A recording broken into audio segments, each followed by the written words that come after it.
नमो भगवते वासुदेवाय। ओम नारायणाय। राजा बलि का वामन जी को 3 पग पृथ्वी संकल्प कर देना। सुखदेव जी ने कहा, हे परीक्षित, राजा बलि यह बात विचार कर शुक्राचार्य से बोले, महाराज, आप कहते हैं कि तुम इस ब्राह्मण को पृथ्वी दान मत दो। सो ब्राह्मण से झूठ बोलना बड़ा पाप होता है। मैं राज्य, धन और संसारी सुख के लिए जो सदा स्थिर नहीं रहता, झूठ क्यों बोलूं? झूठ बोलने से मुझे नरक भोगना पड़ेगा। यह राजगद्दी मेरे साथ ना जाएगी। इसलिए जो कुछ वचन मैंने हारा है उससे फिर नहीं सकता, चाहे मेरा राज्य जाबे या रहे। देखो, हिरण्यकश्यप मेरे परदादा और प्रहलाद भक्त मेरे दादा तीनों लोकों के राजा थे। देवता जिनकी आज्ञा मानते थे वह लोग भी संसार में नहीं रहे। उनका राज्य भी जाता रहा। विरोचन मेरा बाप भी राज्य और धन छोड़कर मर गया। उसी तरह मैं भी एक दिन राज्य व द्रव्य छोड़कर मर जाऊंगा। फिर किस वास्ते झूठ कहूं? आप मुझे इस ब्राह्मण को पृथ्वी दान देने से मना ना कीजिए। जो मनुष्य शुभ कर्म करते हैं उनका नाम स्थिर रहता है, कोई जीव सदा अमर नहीं रहता। देखो, दधीची ने इंद्रादिक देवताओं के लिए अपने शरीर की हड्डी उनको दे डाली। राजा शिबी ने कबूतर का प्राण बचाकर उसके बदले अपने अंग का मांस काट दिया। सो आज तक उन लोगों का यह संसार में छा रहा है। इसलिए मैं राजगद्दी जाने या नरक भोगने से नहीं डरता, केवल अपयश से बहुत डरता हूँ। संसारी लोग कहेंगे कि राजा बलि ने वामन जी को दान देने को कहा था, सो लालच के बस अपना वचन छोड़ दिया। इसके सिवा गृहस्थ का यही धर्म है कि ब्रह्मचारी, वानप्रस्थ और सन्यासी जो उनके द्वार पर आवे उन्हें विमुख ना फेरे, कुछ देकर प्रसन्न करे। आप ऐसा कीजिए जिसमें मेरा गृहस्थ धर्म बना रहे। आप कहते हैं कि ये नारायण हैं, आप कहते हैं ये नारायण जी हैं।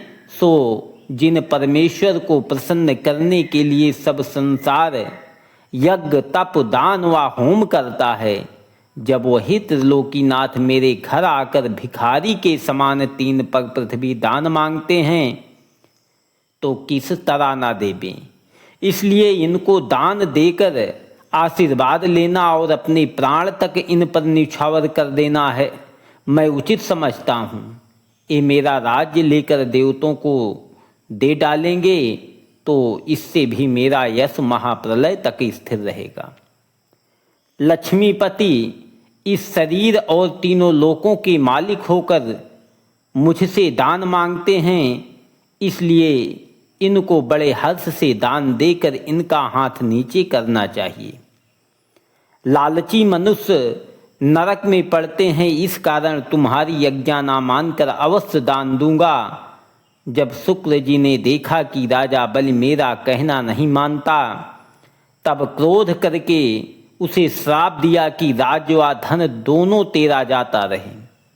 जब राजा बलि ने श्राप का कुछ भय नहीं माना और बड़े हर्ष से वामन भगवान को संकल्प देकर विनय किया, हे त्रिलोकीनाथ, 3 पग पृथ्वी आप नाप लीजिए। तब वामन जी ने स्वस्ति कहकर अपना विराट रूप इतना लंबा चौड़ा धारण किया कि 7 लोग कमर के नीचे और 7 लोग कमर के ऊपर हो गए। उस रूप में सारा ब्रह्मांड और देवता, दैत्य, मनुष्य, पर्वत, समुद्र, नदी, वन, आकाश, पातालादिक तीनों लोकों की वस्तुएं दिखलाई देने लगी। शंख चक्र गदा पदम उनके हथियार, गरुण जी नंद व सुनंदादिक 16 पार्षद अपना अपना रूप धारण किए, किरीट कुंडल मुकुट जड़ाऊं पहने वहां आकर प्रकट हो गए। जामवंत भालू ने 21 परिक्रमा विराट रूप की लेकर वामन जी की दुहाई फेर दी। इतनी कथा सुनाकर सुखदेव जी बोले, हे परीक्षित, जब राजा बलि शुक्र पुरोहित का कहना ना मानकर वामन जी को पृथ्वी का संकल्प करने लगा, तब शुक्र जी बहुत छोटा रूप बनाकर उस झाड़ी की टोटी में जो राजा बलि संकल्प देने की वास्ते हाथ में लिए था घुस गए। उन्होंने पानी गिरने का मार्ग इस इच्छा से बंद कर दिया कि पानी ना गिरेगा तो राजा बलि किस तरह संकल्प करेगा। वामन भगवान अंतर्यामी या हाल जानकर जो कुसा लिए थे वही उस टोटी में डालकर उसका छेद खोलने लगे। जब उस कुसा की नोक से शुक्राचार्य की एक आंख फूट गई, तब शुक्र जी काने होकर टोटी से बाहर निकल भागे। सो हे राजन, जो लोग किसी को दान देने आदि शुभ कर्म करने से वर्जते हैं, उनकी यही गति होती है। दूसरा कारण आँख फोड़ देने का यह समझना चाहिए कि परमेश्वर ने 2 आँखें मनुष्य को इस वास्ते दी है कि एक आँख से संसारी सुख और दूसरी आँख से परलोक का भला अनभला देखें। और शुक्र जी संसारी सुख को अच्छा जानकर अंत समय का सोच भूल गए थे, इसलिए परमेश्वर ने एक आँख फोड़कर उन्हें आगे चैतन्य कर दिया। यह बात सुनकर सबको परलोक का सोच करना चाहिए। नारायण जी अपने विराट रूप से एक पग में 7 लोक ऊपर के और दूसरे पग में 7 लोक नीचे के नाप लें। सुखदेव जी ने कहा, हे परीक्षित, वामन जी ने अपना विराट रूप बहुत लंबा व चौड़ा बढ़ाकर एक पग से 7 लोक ऊपर के और दूसरे पग से 7 लोक नीचे के नाप लिए। जब दाहिना चरण नारायण जी का ऊपर के 7 लोक नापते समय ब्रह्मापुरी में पहुंचा, तब ब्रह्मादिक देवता वह चरण देखते ही उठ खड़े हुए और बिरजा नदी के पानी से उसको धोकर चरणामृत लिया। वह जल अपने सिर व आँखों में लगाकर शेष चरणोदक एक कमंडलों में रख छोड़ा। उसी पानी से गंगा जी प्रकट हुई हैं। ऋषिश्वर लोग जो वहाँ बैठे थे, उन्होंने चरणोदक को अपनी आँखों में लगाकर बहुत स्तुति की। देवताओं ने अपना मनोरथ पाकर बड़ी खुशी मनाई और अनेक तरह के बाजे बजाकर जय जयकार किया। उस चरणोदक की विधिपूर्वक पूजा करके आनंद मनाया।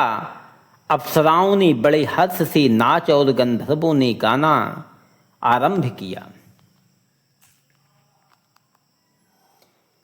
विप्रचिति आदि दैत्यों ने विराट रूप वामन जी को देखते ही घबराकर राजा बलि से कहा, देखो इस ब्रह्मचारी नाटे मनुष्य ने कैसा छल किया, तुम कहो तो इसे पकड़ लें।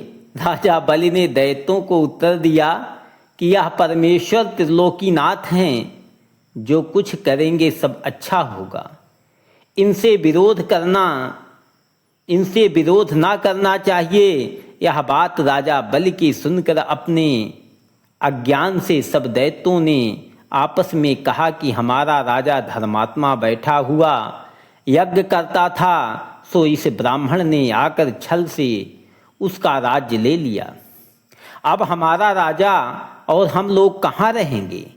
राजा बलि ने जन्म भर हमारा पालन किया है, आज छली ब्राह्मण को मारकर पृथ्वी छीन लें तो राजा बलि के अन्न जल से उऋण हो जाऊं। राजा दान दे चुके हैं, वह लड़ने के वास्ते नहीं कहेंगे। सब दैत्य यह सम्मति करके अपने शस्त्र सहित नारायण जी के अंग में लिपट गए। तब त्रिलोकीनाथ ने यज्ञानुसार सुदर्शन चक्र व पार्षदों ने दैत्यों को मारकर हटा दिया।